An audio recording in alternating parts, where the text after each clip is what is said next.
прошлом году детская школа искусств города Ленска переехала в новое здание, временно ожидая строительства новой. Пока же в учреждении обучаются около 250 детей на 4 отделениях – музыкальном, хореографическом, художественном и общего эстетического развития. Подробности в следующем сюжете. Старое ветхое деревянное здание школы искусств проработало 40 лет. Сегодня оно снесено. На его прежнем месте в этом году начнется строительство новой ДШИ. Пока же школа искусств переехала во временное помещение в бывшее здание Дома быта Нюргуяна. Здесь специально для этого был проведен капитальный ремонт, на который из бюджета Ленского района выделили более 19 миллионов рублей.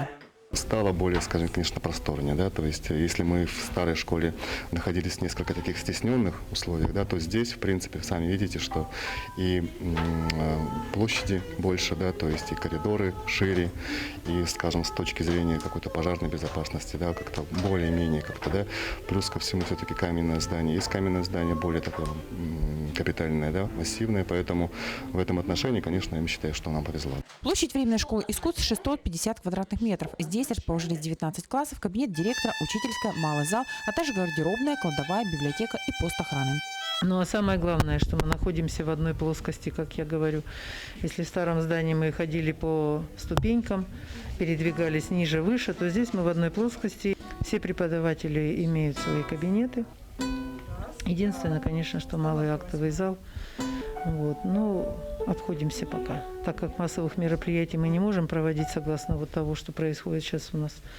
Вот поэтому мы пока обходимся этим залом. На первом этаже занимаются ученики музыкального и фольклорного отделения. Художественное временно расположились на третьем. Здесь все продумано до мелочей. Установлена система видеонаблюдения, новые классы оборудованы всем необходимым. Большие коридоры, которые украшают стенды с работами учеников художественного отделения. Надо сказать, что для каждого из них тут отведено свое крыло. В правом крыле слышны звуки фортепиано, в левом – народных инструментов. Ребята довольны новой школой.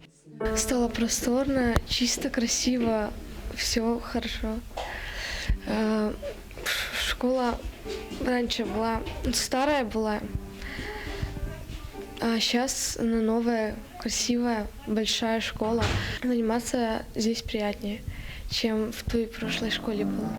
Музыкальные инструменты – это десятки баянов, аккордеонов, скрипок, более 20 фортепиано, 3 рояля, а также мебель, библиотеку, хозинвентарь перевезли со старого здания. Обновить инструменты запланировано с открытием новой школы, которая предположительно состоится через пару лет. Светлана Балеева, Виталий Андреев, Денис Семенов, Ленск.